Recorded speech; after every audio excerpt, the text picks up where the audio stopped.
Hi, it's Kevin again from MarineMax Dammers. I'm here with Brendan, another one of our technicians here. Today we are showing you how to perform a basic oil change and engine service to your outboard motor. So engine services vary a lot in the marine world. You have inboard motors, you have diesel motors, you have outboard motors, 2 strokes, 4 strokes. So the processes are going to change a little bit across the board, but the general idea is always the same. On a 4-stroke outboard, this is Mercury 150. The first step is always drain the oil. So that's what Brendan's doing right now. He's put a small hose on the end of the oil drain to make sure that everything stays neat. On an outboard, you have 2 different types of oil. On a 4-stroke outboard, 2 different types of oil. You have the main engine oil, which is a 4-stroke engine oil, just like that's in your car.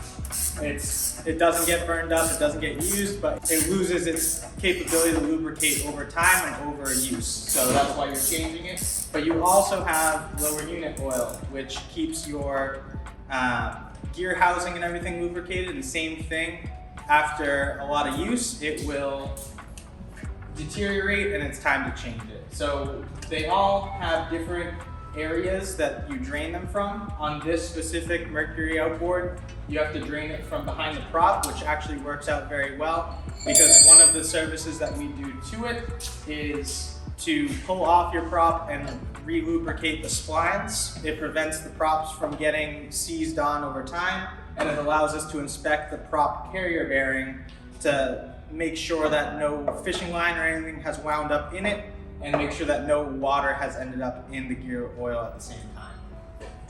So we'll let Brendan start draining these fluids, and then after they're drained down a little bit, I'll explain the different filters that we change and the different checks that we perform on the engine to make sure that everything is operating the way that it should.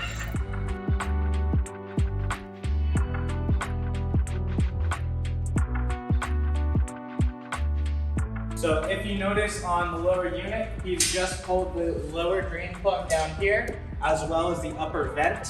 That allows the fluid to fully come out. When you go to refill the lower unit, you have to fill it backwards. You have to fill it from the underneath, pushing the fluid up until it comes out the vent so you know that you're at the proper level, and then reattach your plugs.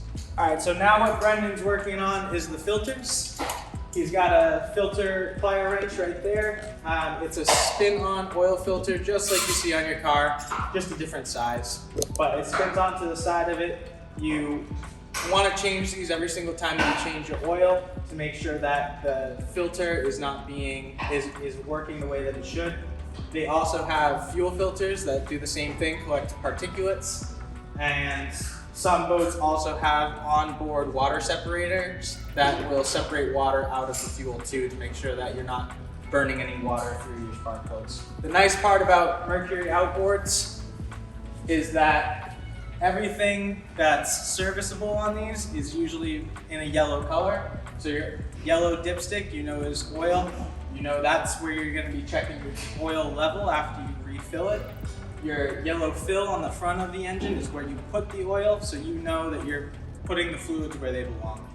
Now the biggest thing on putting an oil filter back on is making sure that you put a little bit of oil around that gasket before you spin it on, so that the gasket slides smoothly across the metal surface of the engine block.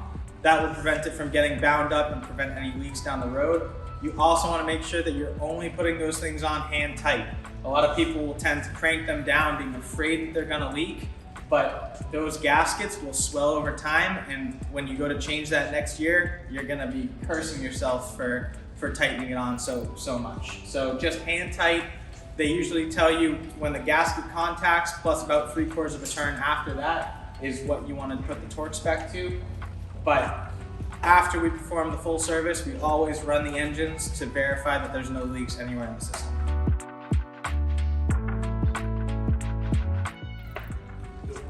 So Brendan just pulled off the fuel filter. These are the onboard fuel filters that are typically seen on outboard engines.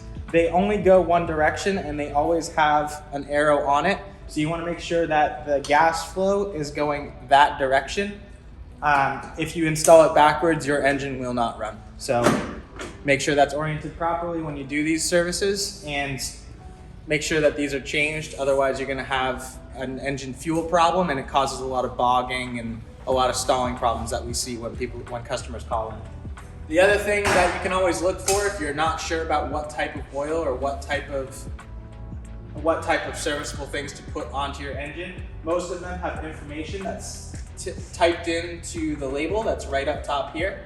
So engine oil type, depending on temperature of your environment that you're running it in, these things will run 1030 or 1040, 2540.